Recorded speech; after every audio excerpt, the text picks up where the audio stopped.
Good evening. I'd like to call to order the Board of Trustees public hearing on the 2024 budget. So we're going to begin with having Gary Lettler come up to the podium and go over the budget with us.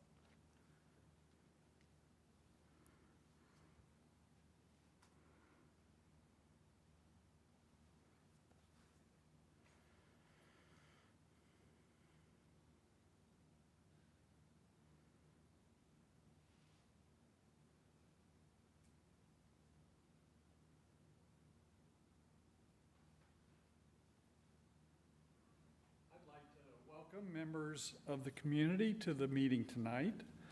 The public hearing for the 2024 budget is the library's opportunity to share information about its financial plans for the next calendar year. This hearing is also required by law and must be held at least 10 days before the Library Board of Trustees adopts the budget. The adoption of the 2024 budget will take place at the October 18th board meeting. In August, we received the county's total assessed value figure for calculating the 2024 library property tax rate. The total assessed value for 2024 is a little over $10 billion. It's an increase of about 1.74% from last year. The library tax rate for 2024 will be 8.53 cents per $100 of assessed value. This slide shows the trend in assessed value and the library tax rate over the past several years. From 2016 to 2022, the library tax rate was over 9 cents. Then the rate dropped from over 9 cents in 2022 to 7.85 cents in 2023. The big rate drop in 2023 was due to an unusually large increase in the assessed value for 2023. Assessed value went up by about 18% from 2022 to 2023. This slide is a summary of the 2024 budget compared to last year's budget. If it's hard to see, it's also on page 3 in the budget packet. The good news for 2024 is the first line at the top of the report. The operating fund tax levy for 2024 will be about $7.7 million. That's an increase of about $814,000 over this year's tax levy. Due to last year's problem with the DLGF and the budget approval, the library did not get the 5% growth quotient in 2023. The 2024 tax levy does include the missed tax levy increase for 2023, plus the 4% growth quotient for 2024. The DLGF has completed the review of the library's 2024 budget numbers, and there's no problems this year. The total estimated revenue for the library in 2024 is about $11.9 million. Out of the $11.9 million, about $900,000 will go to the debt fund to cover bond payments. For interest revenue, last year we estimated $15,000, and for 2024 we're estimating $75,000. We think that's a low estimate. So far, through the first 6 months of this year, investment income is about $135,000 compared to about $10,000 for the first 6 months of the previous year. The interest rate increased last December. It went from less than 1% to 3.2%. So we don't know what it's going to do for the next year, and that's why we're using a relatively low estimate.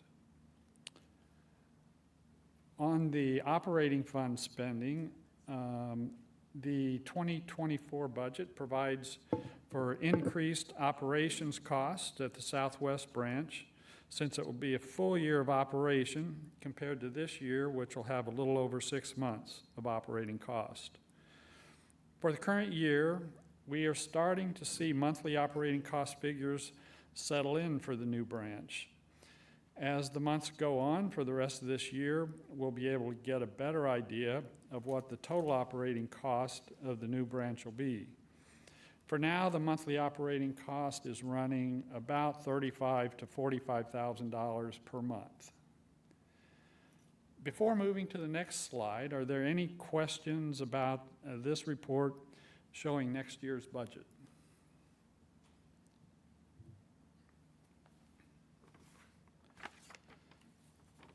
So this is, I've prepared this report to show the trends in the major categories of operating revenue and cost. The data on this report is based on actual spending and revenue starting in 2018. This report is on page 4 of your packet. So let's go right to the bottom line because it shows the actual operating surplus trend for the past years and what is expected for the current year and next year. Looking back at 2021, the library had an operating surplus of about $1.8 million, which was allocated to the branch project. Then in 2022, the surplus was a little over $1 million, and we allocated $240,000 to the branch project and carried over about $800,000 that will be transferred to the rainy day fund. For 2023, this worksheet is showing projected surplus of about $140,000. I think this year's surplus will fall somewhere between $100,000 and $500,000. And then for 2024, this worksheet shows an estimated surplus of about $275,000. So by the end of 2024, we could possibly accumulate about $1.3 million in the rainy day fund for a future project. Are there any questions? Can I just clarify that statement? Yes. So you said at the end of '24 that we could have 1.3 for the rainy day. So really, we're not looking to transfer anything this year, next year, not till the end of '24. Well, we do plan to make those transfers, but the accumulated amount of those transfers by the end of 2024 would be about 1.3 million. Okay, because that's about what we have right now, right, according to this? Well, so right now,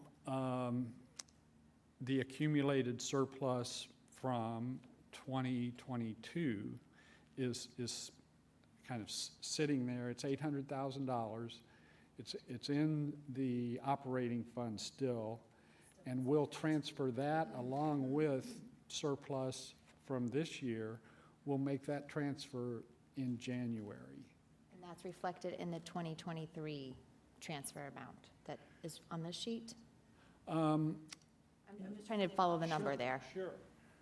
So 2023 rainy day transfer, Well, so 2023, this was the surplus, and we put a portion of it into the rainy day fund for the branch, and we left $800,000 in the operating fund. And then at the end of this year, assuming we do have a surplus this year, we'll transfer that $800,000 that was left in there, plus whatever we see this year. that's reflected there for that 2023 number, That will get us, to that number.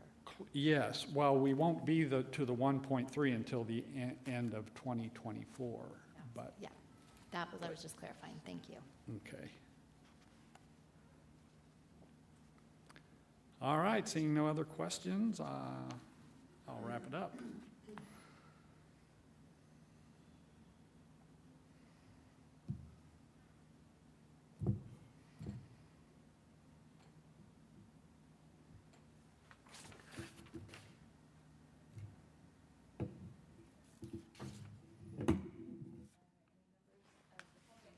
Make a comment on the 2024 budget presentation.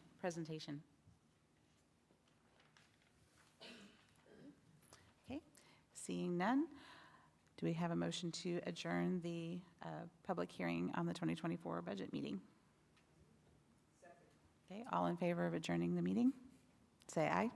Aye. Opposed, nay? The ayes have it. We are adjourned. And we're going to move on to the other half of our meeting. So I'd like to call to order the monthly meeting of the Monroe County Public Library Board of Trustees for the September meeting.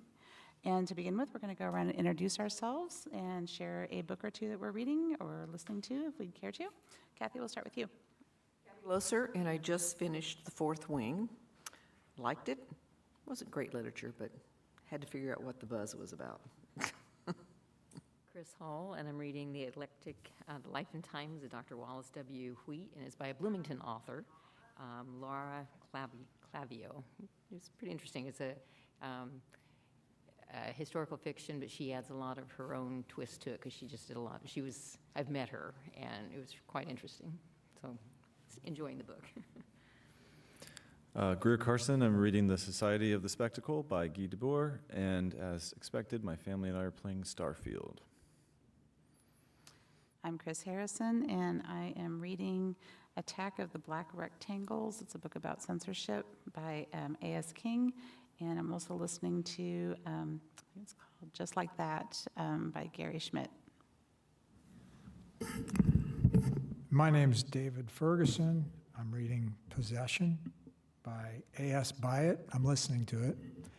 I must not have paid attention to the description because it's all about poetry, like 18th century poetry. But it's good. My name is Jamie Burkhart.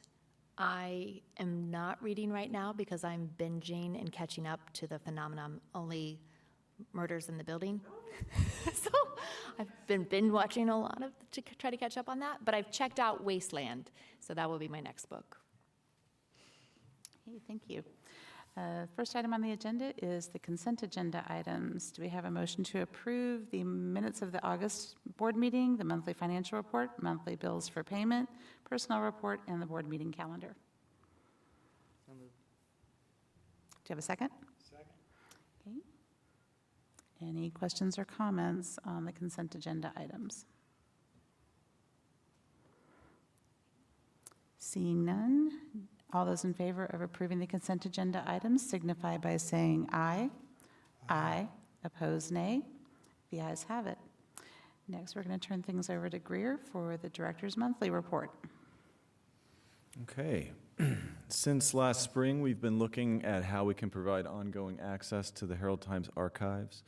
After meeting with digitization specialists at the Indiana State Library and reviewing licensing and digitization options, we're excited to propose tonight a solution. Lisa Ciampelli and her team have done extensive research, and Lisa will share with us later what this proposal entails. There's a brief mention in the director's report of our interlibrary loan activity for August, which includes our running total of ILLs for 2023. I think it's worth noting that our ratio of lending to borrowing is about 7-to-1. I don't know how that compares to our peer libraries with similarly sized collections, but I am interested in learning more about them. We are excited to start planning for our new Polaris Discovery tool. This discovery tool will eventually change the public catalog to provide a much better search experience. Back in 2019, we conducted our ILS review and decided to stay with Polaris, but one of the recommendations from that study was to adopt a better online catalog discovery tool. Polaris didn't have one available at the time, but since then they've introduced their new suite of library service tools under the umbrella name Vega. Vega Discover displays library search results with all of the available formats for a given title listed alongside one another, including their current availability and the option to place a hold, all within a single interface. If you're familiar with our current online catalog, you know that you have to jump through a few hoops in order to do all of those things. The search capabilities of Vega Discover also include features that users expect in the Google age, like smart and predictive search results, and e-content integration, meaning that an e-book or an e-audiobook version of a given title will be listed alongside the rest of the formats. We subscribe to? Yes. That's amazing. The yearbooks too? It doesn't search across all of our digital platforms, just the okay. ones that are integrated. So Overdrive, Biblioteca, Cloud Library, things like that, yeah. Hoopla, the more popular ones. As we've recently renewed our Polaris contract and are looking to further invest in this platform to meet our patrons' needs, the launch of Vega Discover in early '24 will be a great improvement in terms of the patron online experience. So after we run some Polaris updates in October, we'll be ready to integrate Discover for training and testing purposes with staff, with the goal of launching this for the public by February 1st of next year, which will also give us a lot of time to do an awareness campaign for the public. Heads up, the online catalog is going to change for the better, but as you know, every time you make a change to your interface, you need to help people along and be patient and so on. So we're very excited about that. This is a long time coming. Like webinar or tutorial video, anything that goes out on our social media? We could do something like that. I think we'd look to some of the other libraries who've adopted Vega Discover recently to see how they've rolled this out for the public and if there are any tools like that that they included along the way. But yeah, we've taken a look at some other libraries that are using it, are really impressed. It's intuitive enough that I think a lot of our users will figure it out immediately, but we always want to assume that there'll be a need for some hand-holding. So we'll work with our marketing team on how to do that effectively. Yeah. We have had some challenges in maintaining the extensive and unique grounds here at Southwest over the last 2 months. A combination of factors resulted in a long period in August where we couldn't properly tend to the lawn or plant beds. And as we clean up the grounds this month and get the site back to where it was in June and July, we are working on a new building services staffing and workflow solution to maintain the grounds on a tighter schedule, particularly during the growing season. I do apologize to our neighbors on Gordon Pike who've had to look at a little bit of overgrown plant beds and uncut grass for the past several weeks, but we're back on top of that now and just in time for our photo shoot next week. And we shared a nice anecdote about a patron who appreciated seeing the estimated cost of library items borrowed at the point of checkout. This is something we include in our checkout receipts. And of course, we include this info as a way to underscore the value of borrowing library items versus, say, purchasing them. So it was kind of nice to see somebody noticing that. Yeah. Happy to answer any questions.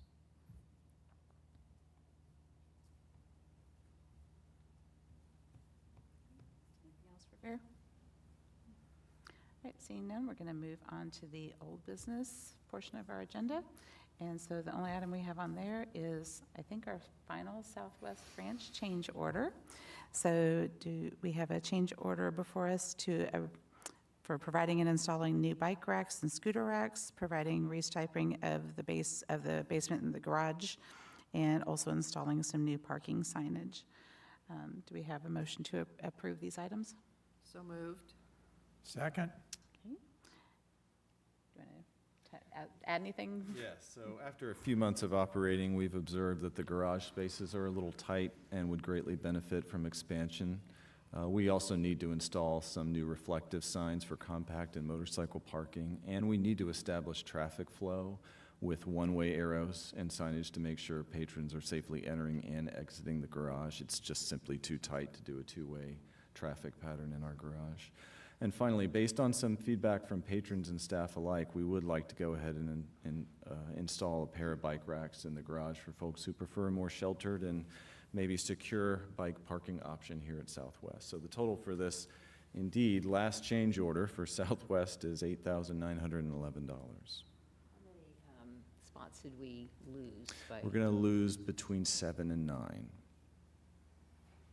How wide are the spaces now? I don't know. That's a good question. I've asked that and a couple of other specifics of our contractor before we get this work started. I also wanted to make sure that we're not going to lose any handicap spaces right across from the elevator. Yeah.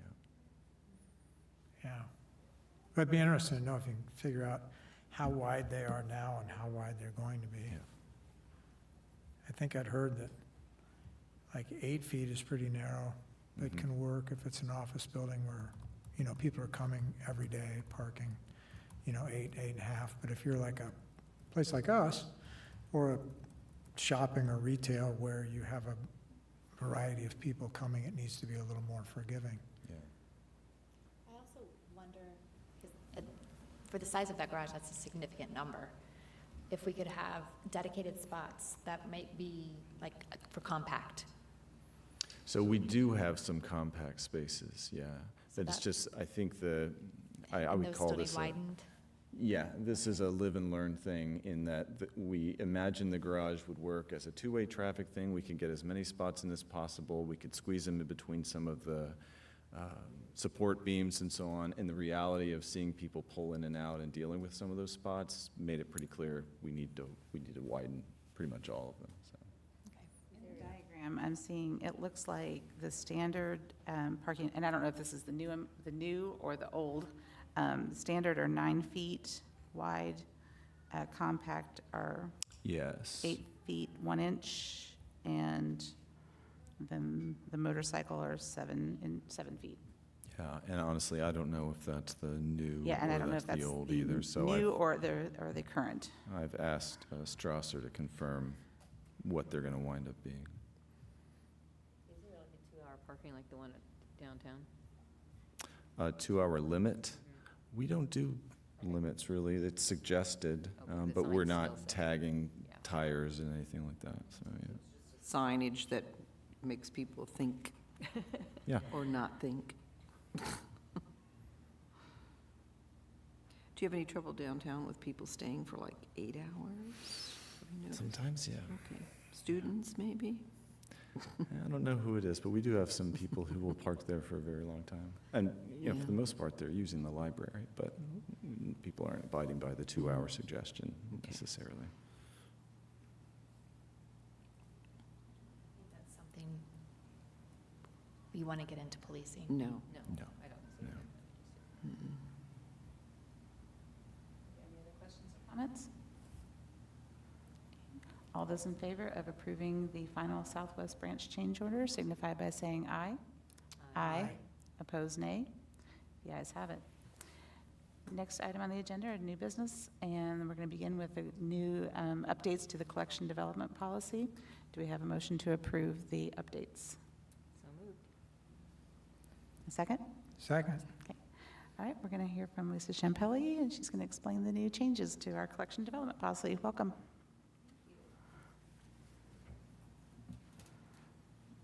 All right. So the collection development policy is the primary document that guides how and why we make materials available to our community. And because library resources and community needs are continually evolving, it's important that we review this policy on an annual basis and make any necessary updates.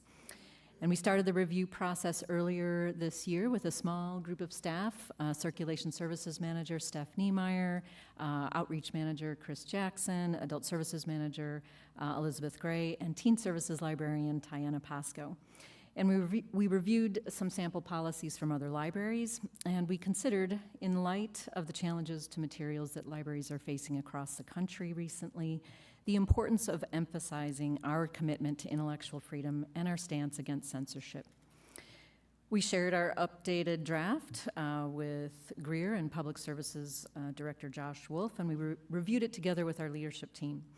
And the board packet highlights some of the changes that we made and additions to the policy in hopes that we can explain to our community how we strive to have our collections provide representation to a diverse range of people, ideas, beliefs, perspectives, in order to foster open inquiry and the ability for everyone to decide for themselves what they would like to read or view and to form their own opinions about what they're reading. We post this policy and all of our public policies to the library's website in order to help inform our community about the principles that guide our decision-making and our practices. And we hope that when anyone has questions about the way we do things or what we include in the library, that they'll come and talk to us. We want to foster those conversations. We want to have those conversations. The library belongs to everyone in our community, so we want to make sure that we have things in the library that represent everyone, that everyone feels that there's something for them at the library. So we really encourage, having those conversations. We want to hear from our community members and know what it is that they want to see and find in their library. When someone has a concern that, they really want us to formally review something that the library has, we do have a procedure in place for that, and the collection development policy describes that avenue for formally reviewing an item. And it's called a request for reconsideration. There's a form that anyone can complete. It is linked from the policy and available through our website. Again, we encourage people to come and talk with us first because we want to have a chance to kind of build some of those shared understandings and talk about how it is that materials arrive in the library and why we have them. But when someone wants us to do a formal review, that request for reconsideration form is there. And we did also update that form this year, and the most significant change to the form is that it includes now a category for asking us to formally review program or a display in addition to the range of library materials that we offer. This is something that other libraries have adopted, and it's really in recognition that our programming and displays are other ways that people get information from the library, other ways that we provide opportunities to learn. And so it was just made sense to kind of include those categories as things to allow our community to have a chance to kind of have us do that formal review process for those things as well. The request for reconsideration form kind of outlines the steps involved in that review process. It starts with asking the individual to kind of, first we want to make sure that someone has had a chance to read the material in its entirety, have a chance to kind of think about the value of that item, how it may be beneficial to certain segments of our population. Just asks, kind of a series of questions to help us gather information about the material and why someone might object to it, and what are some of the other values that it may have. That form goes to Greer, and then depending on the item, a committee is pulled together based on the appropriate staff members to help carry on a formal review process, depending on where was the item located in the library. The selector is usually involved. Sometimes we invite a community member to participate in that review process. And then after a decision is made, the recommendation for how to respond goes to Greer, and Greer follows up with the individual who has initiated the review process. We did also update the reconsideration form to indicate that a decision would stand for 2 years. We do a very thoughtful, comprehensive review of an item when it comes to us through that reconsideration process. And so we thought it made sense to let that decision stand for a little while before the same title or the same event or topic could be asked for review. It's kind of the background and how we arrived at some of those updates. If you have any other questions? It says copy of form and director's response saved to blank folder. Yes. That is because we have not yet identified. We have a current folder where all of the previous requests for reconsideration forms. A folder on a computer, or is Yes, it? Okay. on the library, library staff have access to it, but we've. Does the public have access to that? The public does not have access to that record, to that file. But we have been talking about how can we make that decision about what happened available to other staff, because it is a way for other staff to learn about the kinds of challenges we may be receiving and the decision-making that went into following up with the review process. So when a person would come in and ask for a reconsideration of something, is this part of the process the staff would probably go through that folder? And then if somebody came in and said, I want, grapes of wrath removed, if it's been, say, 2 years, or before the 2 years, does the staff person inform the person? Sorry, can't do this? No. What's the process on that? Sure. If we find that we had had a formal review for something in the last, within that last 2 years time frame, then it would fall to Greer to follow up with the individual and explain, this is why we're not It's going to. not the individual staff to make that decision? No. Okay, no. good. But you're right to recognize that often, a form might be handed to a staff member, and so we have just had conversations with staff about, how do we respond? What's the process for making sure that formal request for review starts with Greer? Yeah.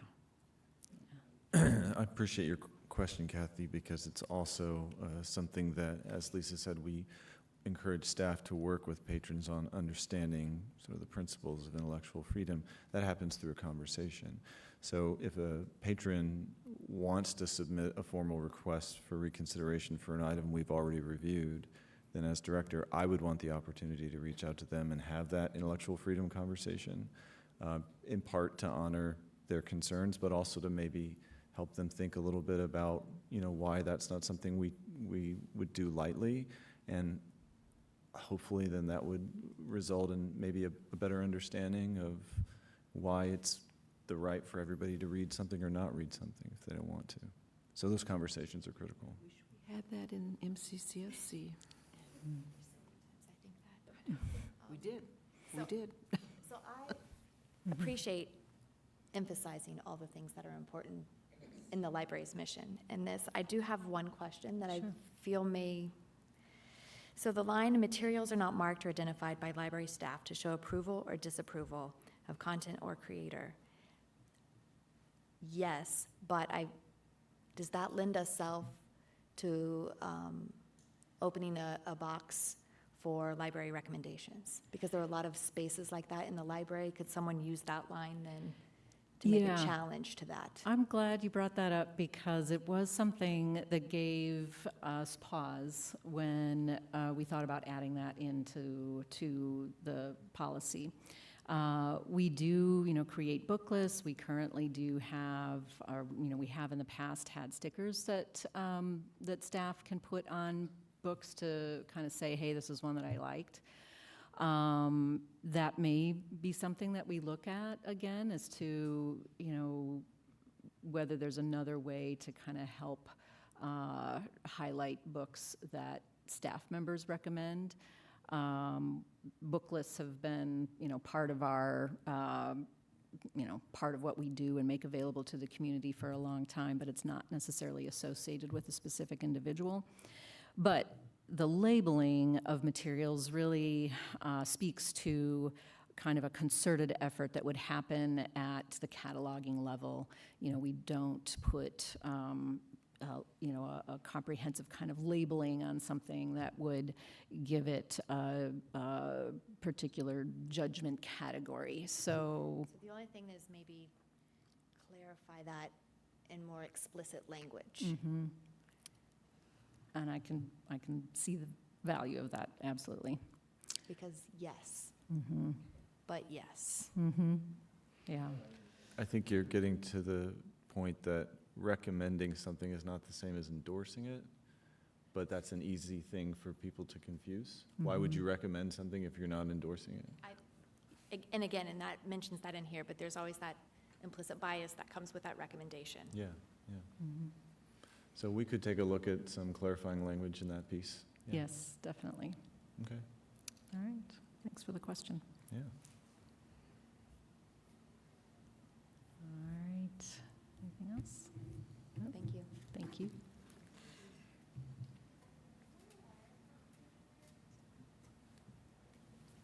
other questions or comments for Lisa?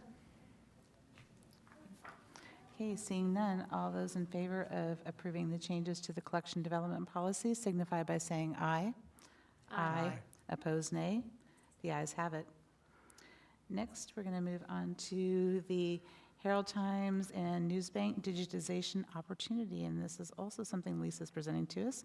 Do we have a motion to approve the digitization opportunity? Do you have a second? Second. Okay, and Lisa's going to explain how this works as well. Let me say very quickly, as I mentioned before, we're excited to share this proposal to provide access to the Herald Times archives in fully digitized form. We know this is something our community is hoping to see from MCPL, and so we've been looking at options since last December. The proposal we have is to expand our current Newsbank subscription to include the digitized Herald Times archives from 1943 to 2013. The cost of this will be $269,000 plus interest to be paid out over 5 years. All right. 5 years. Lisa, can you speak to what the annual subscription costs are after we finish that payment? So there, Let me just ask another thing, just so I'm caught up. There's nothing in our packet about this, right? There's no data in the packet. It's just an item to discuss and approve. But there Okay. isn't there isn't a contract or anything like that in the packet. Okay. no. And so what was the number? $269,000 plus interest, which I think comes to $284 and change. Spread out over 5 years. Yes. And, okay. yeah, so the cost is provided by Newsbank, and I'll give some more background information as to kind of how we arrived at this point. But because Newsbank recognizes the significant investment that a library would be making in order to acquire access to the digitized editions, they allow the cost to be kind of distributed over a 5-year payment plan. Most of our subscriptions to eLibrary resources are on an annual basis, but they certainly recognize that the total cost would be extremely challenging to come up with in a single year. So they give you the opportunity to kind of pay over the course of 5 years. And they say that information wants to be free, but authoritative information and access to historical record is not necessarily free. It is a purchase, yes. So after the 5-year payment, we own it. Exactly, yes, yeah. For service? Not And yet. support? Not yet. Okay. They've given us the kind of cost estimate to just help understand, the significance of this investment and give us a chance to think about and talk about, the value of making an investment like this. But we don't have the specific contract yet. We do have, Data kept. pardon me? Where is it kept? The digitized editions are stored in the cloud, and I know the vague cloud, and we are provided with access with a login, and this access would be available to other cardholders. So we would have a link on our website, and anyone with a library card would be able to log in and to access the digitized editions from, we're looking at the time frame of 1943 to 2013. And that access would allow people to search newspapers within that time frame. If for some reason we were to say, oh, we're hitting another COVID, no, but we're going to have to shut down. We just absolutely can't afford to keep paying for this. We would own anything kind of prorated. We would own content kind of prorated up to the time period that we had to say, sorry, we just can't afford it anymore. But it does,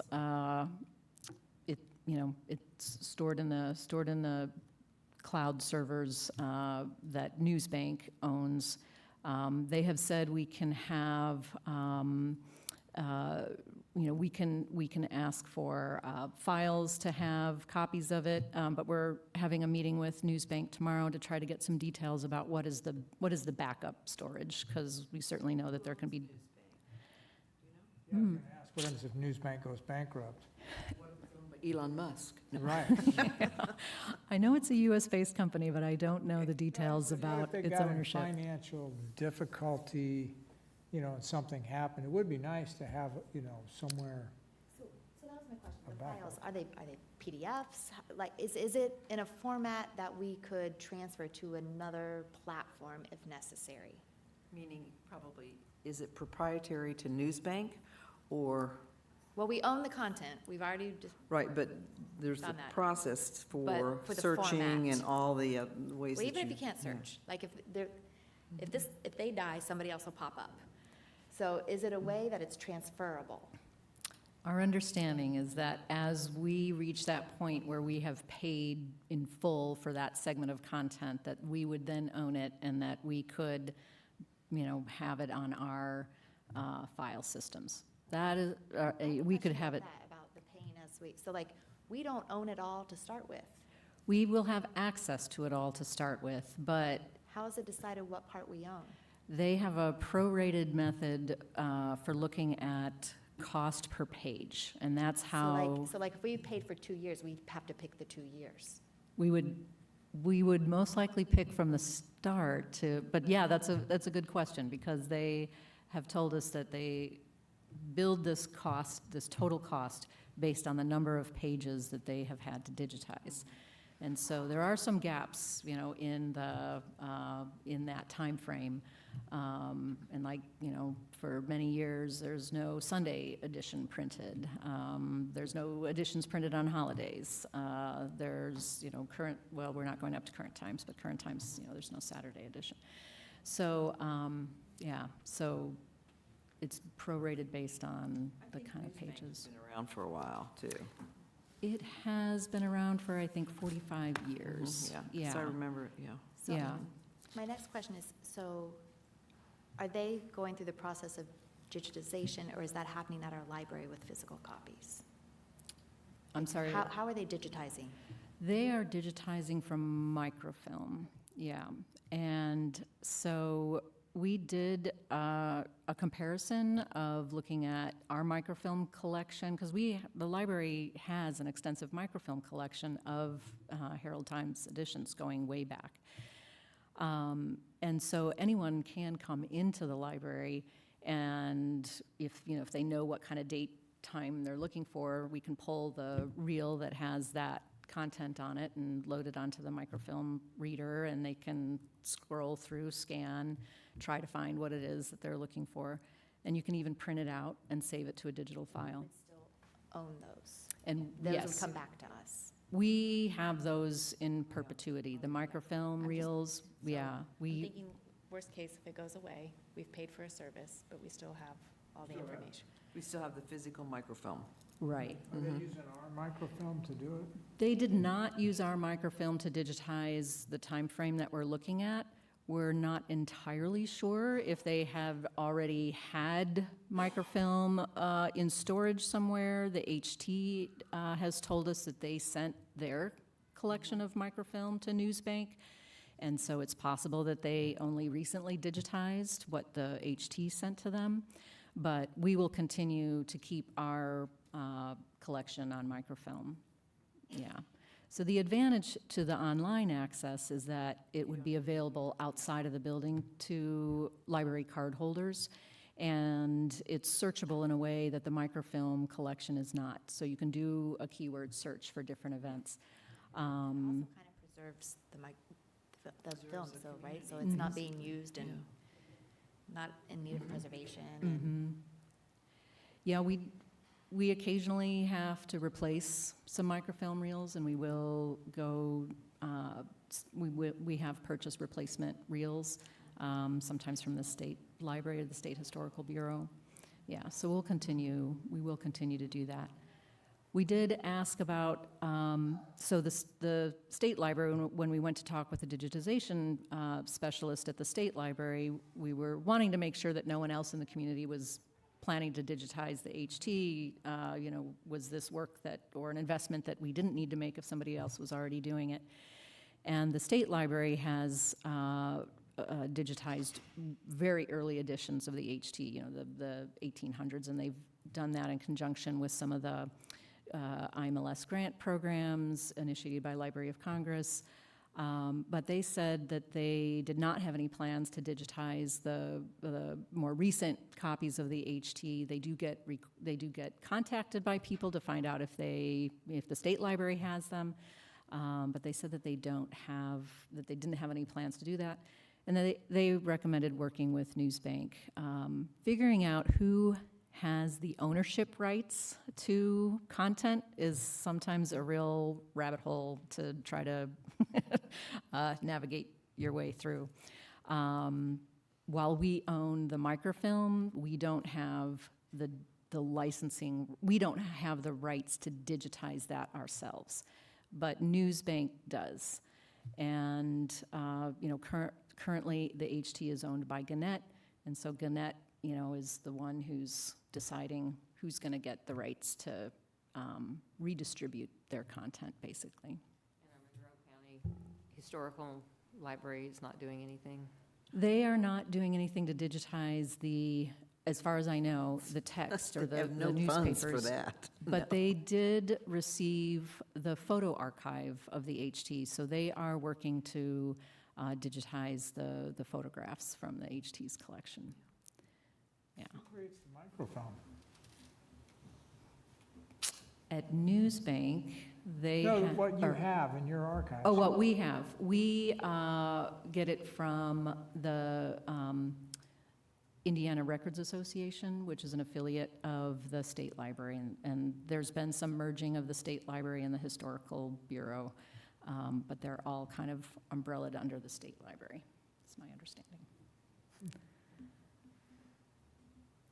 Well, I think it's very important to have a searchable, digitized collection of the history of Monroe County and surrounding counties, basically, yeah. Yeah, yeah, the HT certainly, reports on news to our adjacent communities. Yeah. Yeah.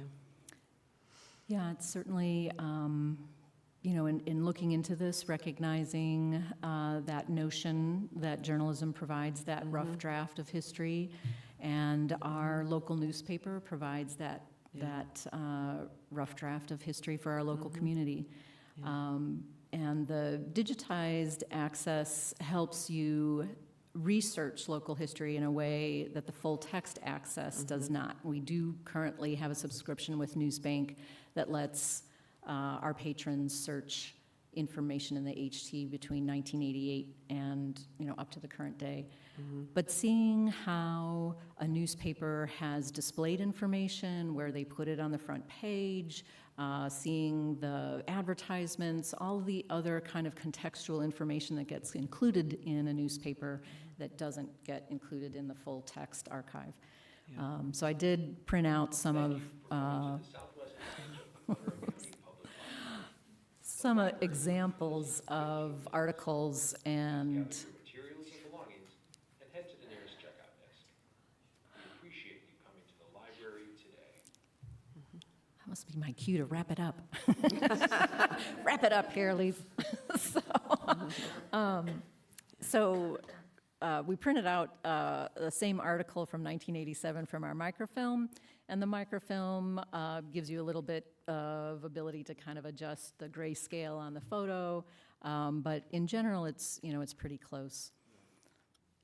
And then the other article is from the time frame that we would have with digitized access that would overlap with the full text access, and you can just kind of see the difference from having just that full text information to having it included with the whole picture of where it was placed in the newspaper.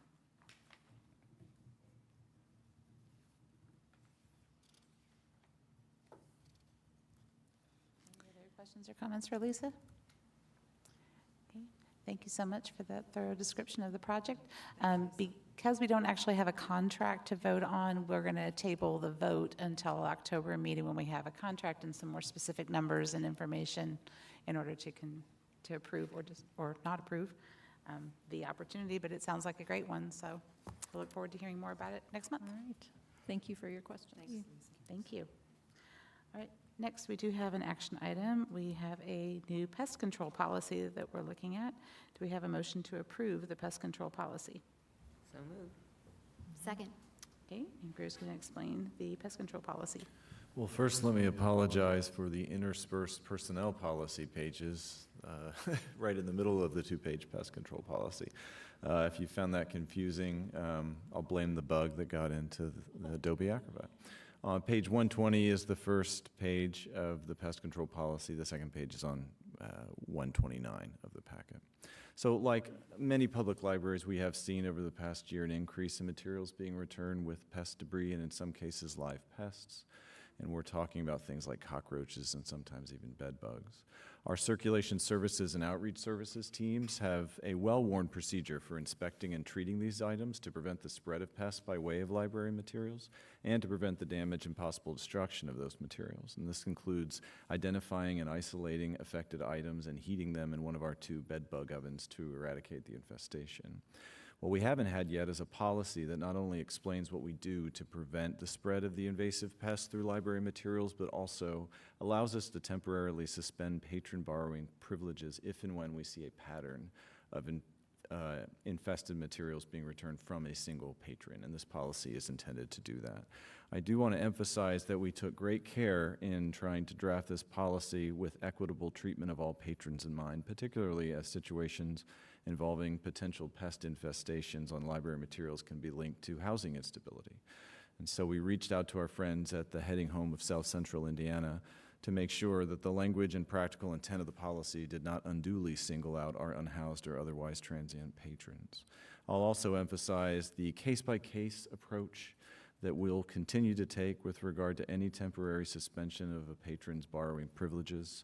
To be clear, suspending patron borrowing privileges is a last resort in any situation, but we do see it as a necessary part of any defensive plan we have to protect library materials and to ensure that other patrons continue to have access to safe, clean, and sound materials.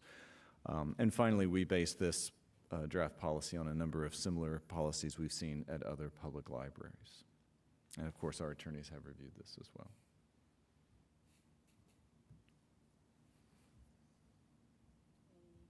Comments for Greer on the policy? Okay, seeing none, all in favor of approving the pest control policy signify by saying aye. Aye. Opposed, nay. The ayes have it. Okay, next, we're going to be looking at the personnel leave for salaried staff. This is just an update to this, correct, Greer? That's correct. Okay, so do we have a motion to approve the updated personnel leave for salaried staff? So moved. Second. Okay, and we're going to have Becky Throckmorton come on up and tell us a little bit about this update. Hi. So this is actually 2 policies that we're looking at updating. The first is our overtime policy, which is 3.05. The marked up version is page 121, and the final version is 130. This is a policy for exempt salaried staff to provide flexibility to use personal and sick time in less than full-day increments. The update will also allow exempt staff to request and use, it's really distracting with the echo, I'm sorry. Will allow staff to use and request personal and sick time in half-day increments rather than only full-time or 7.5-hour full-day increments. This allows for a more flexible and equitable policy and time-off usage for our exempt staff and removes the concern and uncertainty about how to request your time off if you're taking part of a day and not a full day. The other policy that we're proposing an update on is 4.01 and 4.02. So the marked up version is page 122 to 128, and the final version is 131 to 137. These are our personal and sick time policies, and the biggest change that we're doing is to allow staff to take short-term disability without having the requirement to use all of their personal paid and sick time. The other updates that are in there are really just to reflect some of our hour status changes and terminology that we've had in 2022 and 2023. The biggest thing with the short-term disability is that this policy will update to better align with the actual benefit and removes the barrier that was potentially preventing or minimizing the disability benefit if an employee had a substantial amount of paid time saved up. The questions on either of these?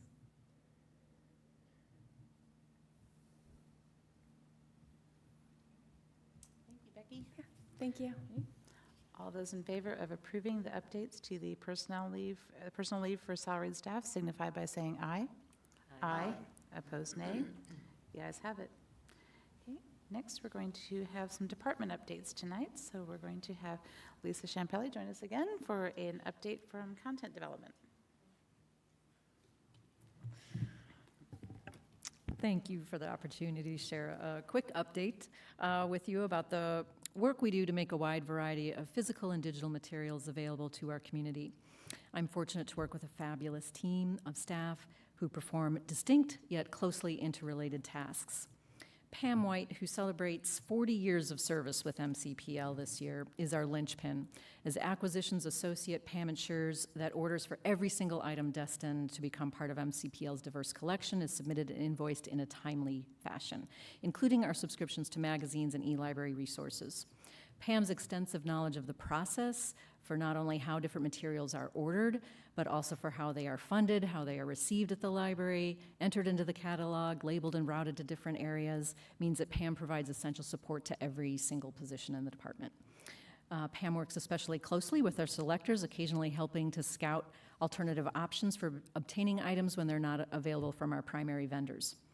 Currently, we have 3 librarian selectors. Brandon Rome, who just celebrated his 20th anniversary at MCPL, brings his experience in public services and an extensive knowledge of movies and music to his role as non-print selector. In this role, Brandon chooses everything that is not a printed book, including DVDs, music CDs, books on CD, playaways, launchpads, and video games for all ages. Brandon also oversees our digital media collections available via Overdrive, Cloud Library, Hoopla, and Canopy, and a few others. That alone is quite a lot.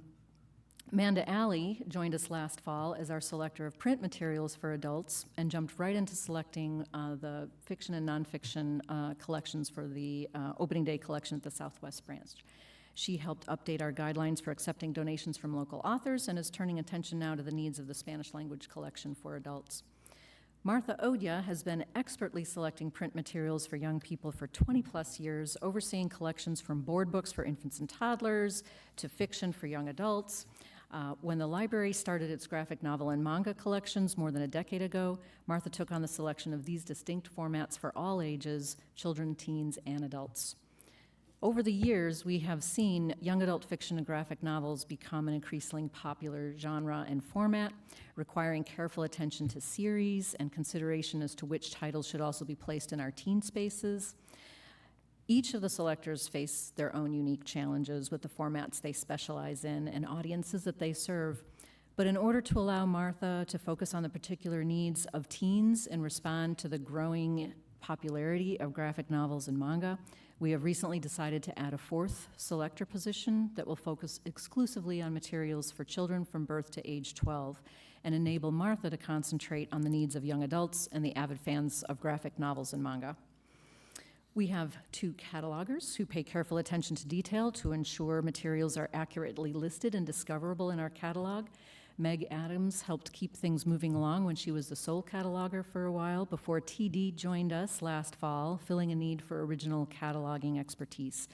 TD also has provided insights on the need for updating subject terms used for various topics and ensuring that we update authority records as needed when authors adopt a new name. Beth Hagan works part-time as our materials clerk, assisting with the final labeling many materials need before they go to the shelves, labeling such as stickers to indicate what is a new item, date stamps on everything. Beth also helps with deactivating the RFID tags for materials that we are withdrawing from the collection before they go down to the bookstore. We have another new staff member join content development this past year. In April, Kristen Owsley took over as acquisitions technician, overseeing the accurate receipt of all materials that come into the library, which includes unboxing everything, checking invoices to ensure materials have arrived as expected, and providing any needed barcodes or RFID tags before those items go on to the catalogers. Kristen had opportunity to learn the various complexities of her position from Jared Thompson before he transitioned into a new position within content development. He's celebrating 15 years with MCPL, and Jared became our new digitization and special projects assistant last spring, just in time to play a critical role in a very special project, helping to coordinate the shelving of the 25,000 plus items delivered to the Southwest branch for the opening day collections. And since then, Jared has helped improve some of efficiencies of our weeding program using established criteria to run lists of materials that are no longer in demand and need to be pulled from the shelves. We've always had those established criteria. It was just kind of getting back into like a really regular sort of routine that was disrupted by COVID. He also runs the monthly reports to alert selectors of items that have gone, lost, or missing so that they can consider what needs to be replaced. Jared's position now also provides the capacity to work on MCPL's digitization initiatives. He finished uploading our collection of digitized yearbooks last month and started evaluating and correcting the machine-readable text that is produced via optical character recognition, also known as OCR for short. We're in the process now of reviewing some of the digitization standards that we want to adopt as we go forward with this type of work. Proofreading and correcting OCR on hundreds of yearbook pages is extremely time-consuming. And Jared has reached out to other libraries to learn their best practices in this type of work. And we've also talked with the digitization specialist at the State Library to learn more about the standards that they follow. When I joined Content Development Department last year, I brought with me a macro knowledge of the issues that MCPL has addressed over the years in budgeting for, selecting, and cataloging a whole variety of collections and making them available for community use.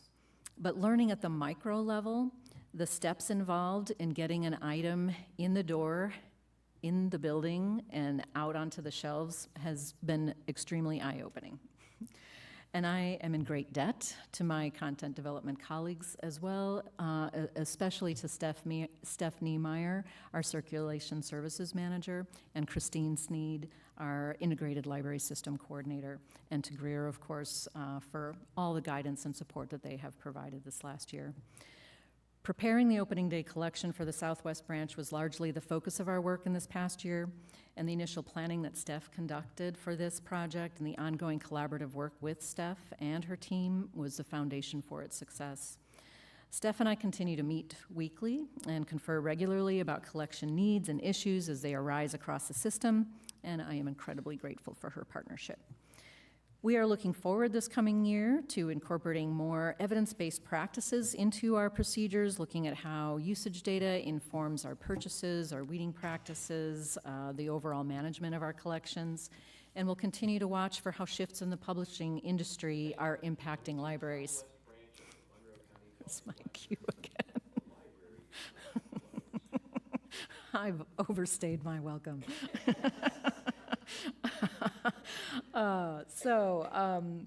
So we're watching, how do changes in the publishing industry impact us?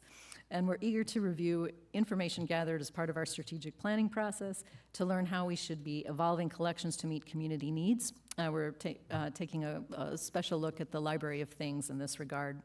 We're planning to add binoculars and pickleball sets to this collection next month. But as we investigate suggestions for what to add to the Library of Things that staff has shared, as well as patrons, as well as what things are available at other libraries, what are they doing? We're seeing a really wide scope of different types of things, everything from board games to carpet cleaners.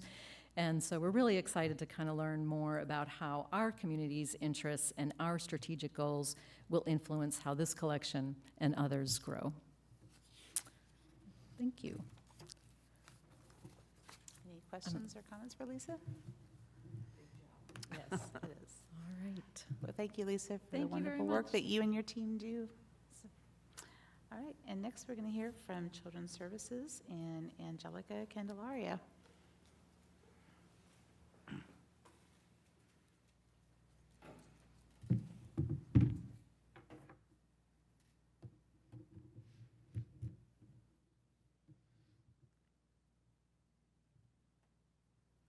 Hello, everyone. My name is Angelica Candelaria, and I thought I'd start with a little bit about me since I'm a new face. I joined MCPL in December. So all these flags up here represent the states that I have lived in or worked in. I'm a native of Texas. I grew up in El Paso, and I moved to New Mexico when I was 15. That's where I got my 2 bachelor degrees, one in science and one in arts. And then I moved to Colorado for my MLIS. And then I moved to Dover, Delaware for 2 years and worked in Maryland in a very rural library. I put a little bit about myself. I used to be an archery instructor for Camp Rising Sun. It's a camp for individuals on the autism spectrum. I have any chance I can show my cat. I have a 6-year-old black cat there. I am bilingual since El Paso is on the border of Mexico and Texas. Spanish was my first language. I'm a struggling long-distance runner. I used to do half marathons, still struggling to get to that marathon level, but I think that's past my time now. And I do have experience in academic, public libraries, rural and urban, so I did work in Denver, Colorado, in one of their bigger branches, and then in Dover and in Maryland, they're very rural libraries. So for children's, summer reading is our big program. And so this year, I decided, hey, let's just mix it up on top of doing a whole revamp of children's services staff. So we changed it from what we had been doing it for a very long time to a module looking board, and we did that for 2 reasons. We also split the age ranges. Instead of doing all ages, we did tween and children's. We were getting a lot of feedback from our patrons that the tweens wanted their own board, just because they felt that doing from 0 to 12, it felt a little bit babyish to them and they were being overlooked. And so for the children's board, it was 0 to 6, and we were just trying to create that habit of reading and not time-based, just number of books, because as you know, that age, they can go through books very, very quickly. And it was just getting that pattern, introducing literacy skills and quantity-based. The tween game board was for 7 to 12. We just wanted to continue that habit, and it was minute-based, and we went off of what they were doing at school. So kind of continuing what they were expected to do every night during the school year, and doing that through the summer just so they wouldn't lose that. And just pushing them to explore different genres. We did a reading challenge, and then they had to do 2 out of the 3 activities. And so we really tried to push them to be creative, artistic, read a graphic novel, read historical fiction, something that they didn't normally would be pushed to. And again, we were very flexible on those 2. It wasn't, you didn't read that historical fiction, do it again. It was, we're just wanting you to try it. And as long as you try it, we'll accept it as a completion. And so these are our stats for summer reading. We had just over 3,200 participants, and then for each module finished. So for completions, we had 33% overall, which is actually really good for a summer reading completion. And then I put down just tween and children's, and I was surprised that tween actually beat the children's. They had more signups and completions together, which I think is really good for that age range. And like I said, we're rebuilding the children's staff. We lost almost half of our staff and all of our librarians. So we had to rehire all 4 of them. And these 4 that we did hire are very strong and very enthusiastic librarians. Reagan is our children's elementary age librarian, and she's very gung-ho. She's also bilingual. So that helps us with our Spanish speakers coming in. She's working very closely with Ana in El Centro to get bilingual story times and programming into MCPL. Lindsay she comes to us as an outreach librarian. She used to do the bookmobile in the library that she was at. So she knows how to do things very quickly, pivots very fast, because on the bookmobile you don't know what's going to be thrown at you. And she is our tween librarian. Kathleen is our early literacy librarian, and she loves babies. So it really shows in everything she does. She's very 100% wanting to do everything. John comes to us from Monroe County Public Schools. So he already has those connections with the kids in the elementary schools and those teachers. So he's giving us a lot of insight on what we can do to make those relationships better, to kind of meet halfway with those teachers and go where they need us. Grayson is at IU, and he's our part-time library assistant, and he is very eager to try everything and help out. So he's like a sponge. He's just absorbing everything and has been a great help to have everyone kind of learn from, and also he's thinking about joining the library team overall, moving from academic libraries to public libraries. So hopefully we can gain another librarian there. And so community partnerships are really pushing to be more into the community. So I am doing an interview with Tito, who's a library assistant in adult, for Hola Bloomington. It's completely in Spanish, which is going to be fun, but we're going to try and push that the library is here for Spanish speakers, that there are people here that can speak Spanish, and even the ones that can will try to get what you need. So I think going to radio, especially in Spanish, will bring a lot more of those patrons in and make them feel a little bit more comfortable that we're meeting them where they are. And then we are doing a bilingual story time with El Centro, and we're hoping to expand that for other languages as well. And then we are doing programming with the Indigenous and First Nations Educational and Cultural Center to do some native beading and Indigenous storytelling. So I'm really excited to partner with them and carry that on to foster and show different cultures all around Bloomington. And that's it. Anybody have any questions? Got some outreach for those programs. That's great. Thank you so much for your presentation and for sharing with us all the wonderful things you're doing and the neat changes to the summer reading program. All right, and next on our department updates is Kathy Riley, our hostess for this evening, manager of the Southwest Branch.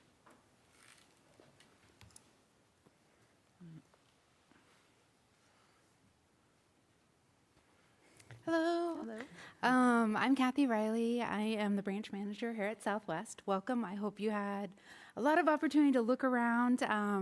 I am always excited to share this space. And just before we get started, this is my first time in a new building, and I love working at the information desk. And I wait for the moment where somebody walks in, they pause, and I'm like, are you new to Southwest? And we have a map that communications and marketing made, and I think they are shocked at how many times we have been submitting forms to be like, can you send us another 50? Because we have been handing them out like hotcakes. And then just the reaction from everyone smiling as they take in the space. And then also the conversations on how many non-library users we are now reaching, where they said, we've never had a library card, but you're right in our neighborhood, and we had to stop by. Or we watched the building go up, and we wanted to see what it was like on the inside. So I love those moments where I'm like, welcome, and making all these new library users and all these new library cards these past couple of months. So a quick introduction to our staff. We have 3 service points, and we have our, we break it down by the 3 service areas: children's, teen, and adult. And we have 4 librarians, myself as one. I used to be a children's librarian. You may tell I'm trying not to use my hands because all my presentations are like, children's librarian. But now transitioning to the very dignified branch manager. So our children's librarian is Jenny Hostler. My teen librarian is Kate Long, and the just hired but already indispensable adult services librarian, Becky Kraft. Hiring was done before I came. For the most part, they are legacy staff from MCPL, and my first week, I was just like, how many people do I need to go apologize for taking staff? Because I have been so excited to work with this team. They have been so committed and passionate, and I don't think the first month could have been possible without their dedication, because we asked a lot of them, and they came through shining. And I just, any chance I get to just say, what a wonderful staff here, I take that opportunity.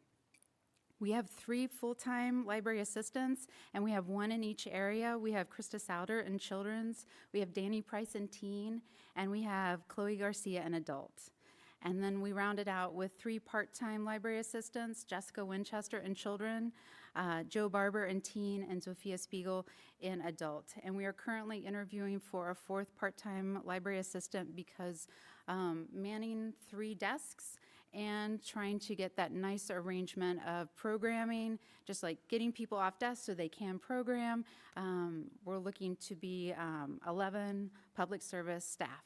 But I also want to say we have 3 material handlers who are so, what do I even want to describe them? I was like, they are workhorses because we have just been moving the material in and out like crazy, and I cannot say enough about Chris Osborne, Sally Deckard, and Faye Goldman for the amount of work they have put into pulling books out of the sorter bin, getting them back on the shelves, sometimes having to drive the carts around a lot of different people to get to the section so that they can shelve, and sometimes I'm like, thank you very much.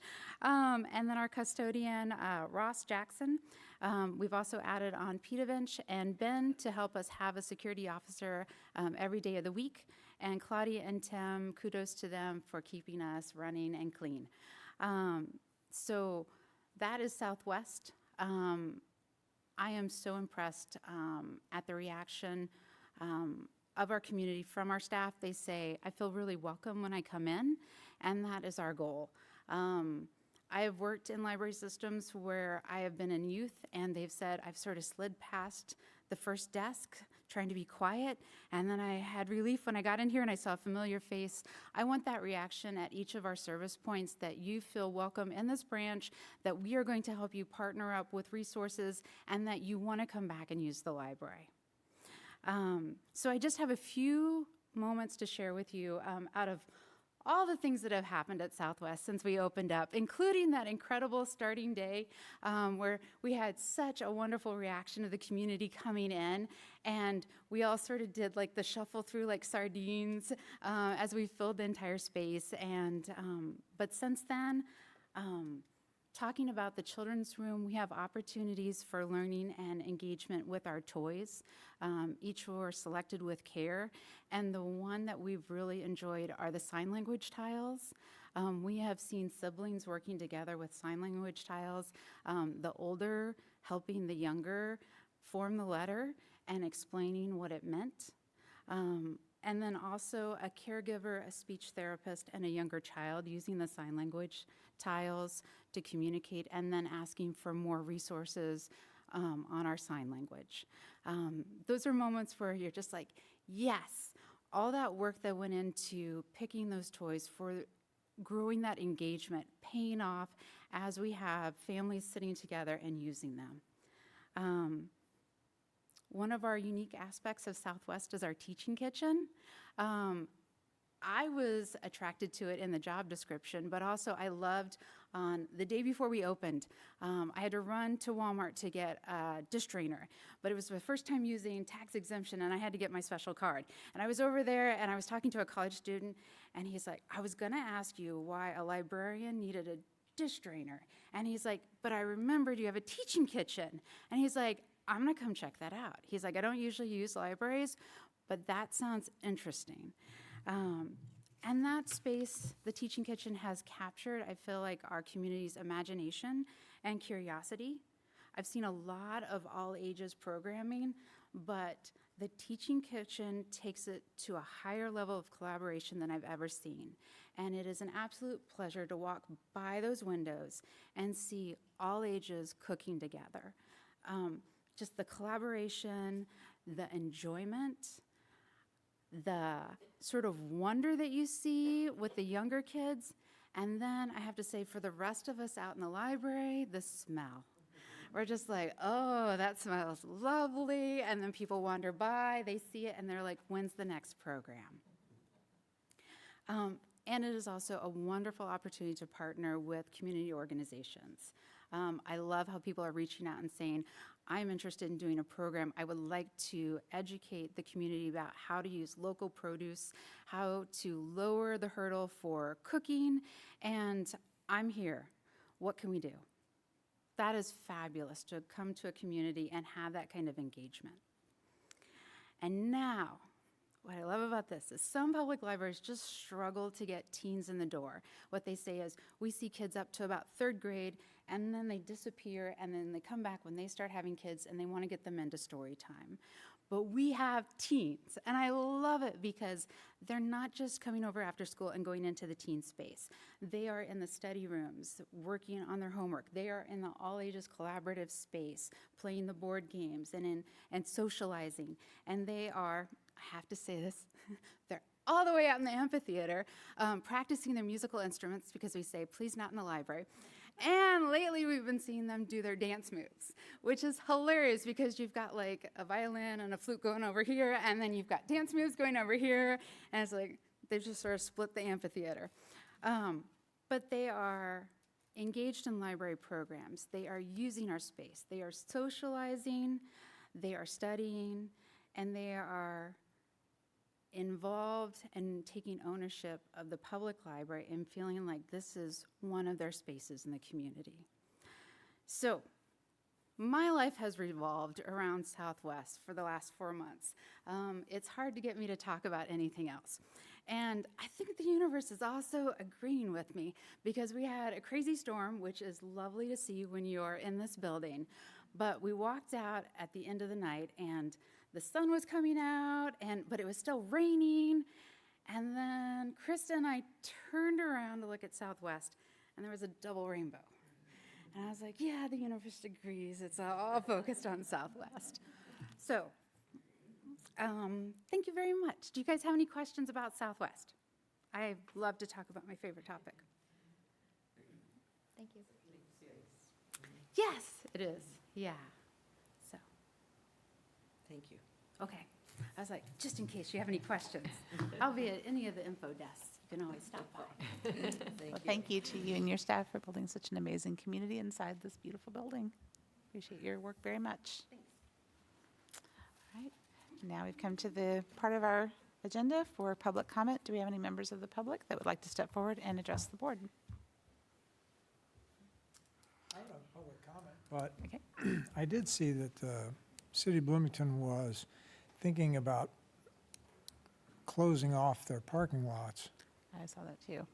And there's like the 6th Street lot would be, I don't know what. Building apartments. Building Yes. apartments or whatever on that. You mean the public library parking lot? No, No. the one across behind, next to the Monroe The Community city of Center. Bloomington lot that's Oh, across okay. the street. They are going to Oh. choose one surface parking lot. The plan is to pick one, either the one behind the Buskirk Chumley, the one across from the library, or the one, I think, behind Jimmy John's in that area, Dunkirk Square, to change into apartments to address the And I housing think there's a shortage. survey. Is that right?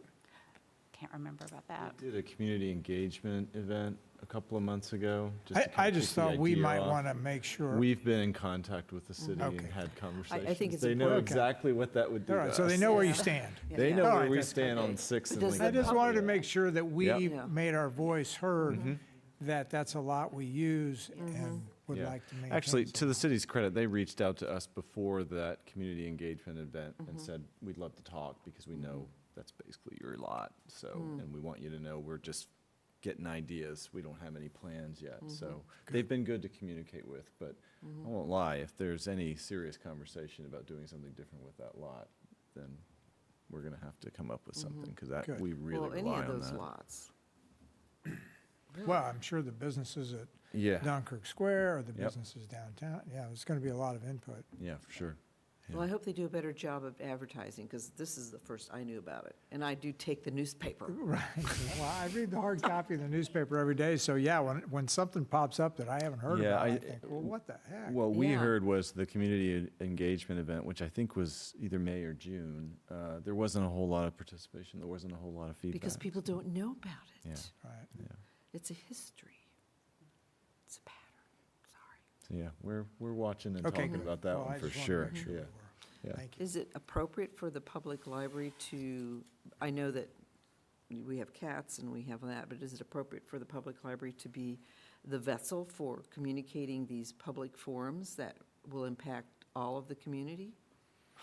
Well, it's a good question, except for the one that involves us directly, which would be a conflict, I suppose, but, yeah. But I mean, just even the monolith obelisk that's going to go on the other side of town. Mhm. Do we, well, shut up. Communication is key. Yeah. Do we have a motion to adjourn? So moved. Second? Okay, all those in favor of adjournment signify by saying aye. Aye. Opposed, nay. The ayes have it. We are adjourned.